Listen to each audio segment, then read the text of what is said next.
শাওয়ালের 6 রোজা নাকি কাজা রোজা কোনটা আগে রাখতে হবে?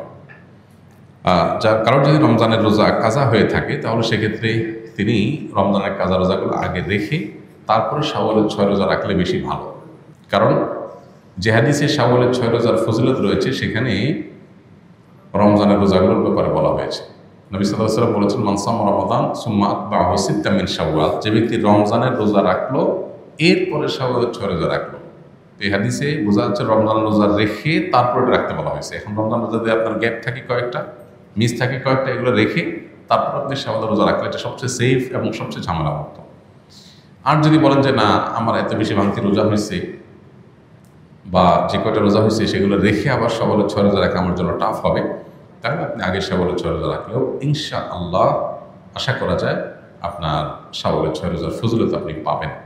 এটা অধিকতর বিশুদ্ধ যে আপনি ফজিলত পাবেন, কিন্তু নিরাপদ এবং উত্তম হয় আগে ফরজগুলো রেখে তারপর শাওয়ালের 6 রোজা রাখা। ওযু করার সময় কি কি দোয়া পড়তে হয়? ওযুর শুরুতে বিসমিল্লাহ পড়তে হয়। বিসমিল্লাহ বলে আমরা ওযু শুরু করে দেব, আর ওযুর শেষ আমরা কালিমায়ে শাহাদা পাঠ করব এবং আল্লাহুম্মা জাআলনি মিনাত তাওয়াবিন ওয়া জাআলনি মিনাল মুতাতাহহিরিন, আল্লাহ আমাকে তওবাকারীদের এবং পবিত্রতা অর্জনকারীদের কাতারে শামিল করেন। বাস এ দোয়া আর কালিমায়ে শাহাদা পাঠ করা, আশহাদু আল্লা ইলাহা ইল্লাল্লাহ ওয়া আশহাদু আন্না মুহাম্মাদান আবদুহু ওয়া রাসূলুহু। এর বাইরে প্রত্যেক অঙ্গ ধোয়ার জন্য আলাদা আলাদা বিভিন্ন দোয়া, অনেক বই পুস্তক আছে, এগুলো সবই ভিত্তিহীন, এগুলোর কোনো ভিত্তি নেই। হাত ধোয়ার দোয়া, মুখ ধোয়ার দোয়া, কুলি করার দোয়া, নাক পানি দেওয়ার দোয়া আলাদা আলাদা, এরকম কোনো বিশুদ্ধ হাদিসে বর্ণিত হয়। তাহলে শুরু হবে বিসমিল্লাহ দিয়ে, শেষ হবে কালিমায়ে শাহাদা এবং আল্লাহুম্মা জাআলনি মিনাত তাওয়াবিন ওয়া জাআলনি মিনাল মুতাতাহহিরিন দিয়ে। বাস। শাওয়াল মাসের রোজার ফজিলত ও আমলগুলো কি কি? রমজানের পরের মাসটাই শাওয়াল মাস। ঈদের চাঁদ দেখা গেলে সেই চাঁদটা মূলত শাওয়াল মাসের চাঁদ। এই শাওয়াল মাসের করণীয় কি, আমল কি? উত্তর হলো যে শাওয়াল মাস এর দুইটা ফজিলত আছে। এক হলো এটা হজের মাস। আল্লাহ তাআলা বলেছেন আল হাজ্জু আশহুরুম মালুমাত, কয়েক মাস এটা হজের মাস হিসাবে বিবেচ্য। এর ভিতরে শুরু হয় শাওয়াল দিয়ে, শেষ হয় জিলহজ দিয়ে। এখন প্রশ্ন উঠতে পারে হজের কার্যক্রম তো হয় জিলহজের 8 থেকে 13 তারিখ, তাহলে শাওয়াল মাস কীভাবে হজের মাস হয়? এর উত্তর হলো কেউ যদি হজ স্টার্ট করতে চায় শাওয়াল মাসে সেই স্টার্ট করতে পারবে, অর্থাৎ হজের উদ্দেশ্যে এহরাম করে মক্কায় ঢুকে গেল, শাওয়ালে স্টার্ট হয়ে গেল, ওমরা করো, বাকি হজের অপেক্ষা করতেছে। এটা পার্ট অফ হজ। যখন কেউ তামাত্তু হজ বা কেরান হজের নিয়ত করবে সে শাওয়াল থেকে শুরু করতে পারে। তো সে অর্থে এটাকে হজের মাস বলা হয়েছে।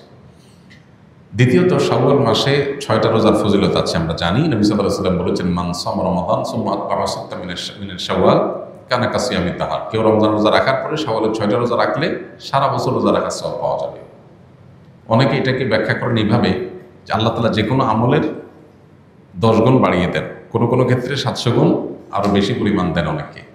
তো রোজা রাখার ক্ষেত্রে আমরা রমজানের রোজা রাখছি 30টা, আর শাওয়ালে যদি 6টা রাখি তাহলে হবে 36টা।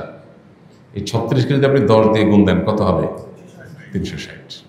এই জন্য হাদিসে বলা হয়েছে রমজানের 30 রোজার পরে বা পুরো মাসের রোজার পরে যদি কেউ 6টা রোজা প্লাস করে তাহলে সারা বছরের পেয়ে যাবে, অর্থাৎ তখন 10 দিয়ে গুণ হয়ে যাবে। তাহলে আমার 30কে 360-এ পরিণত করার জন্য আমার 6টা রোজা রাখতে হবে। Why not? আমরা কেন এটা মিস করবো? এটা চেষ্টা করা দরকার। এই 6টা রোজা একসাথে রাখা কোনো জরুরি না, যার যেভাবে খুশি ভেঙে ভেঙে রাখতে পারে। কারণ ছুটির দিন শনিবার শুক্রবার, তিনি এই 2 দিন রাখলেন, কেউ অন্যদিন রাখলেন, আজকে 2টা রাখলেন, আবার 1 সপ্তাহ পরে 2টা রাখলেন, যেভাবে খুশি রাখতে পারেন। পুরো মাসের মধ্যে রাখতে হবে, এটা হলো মূল কথা।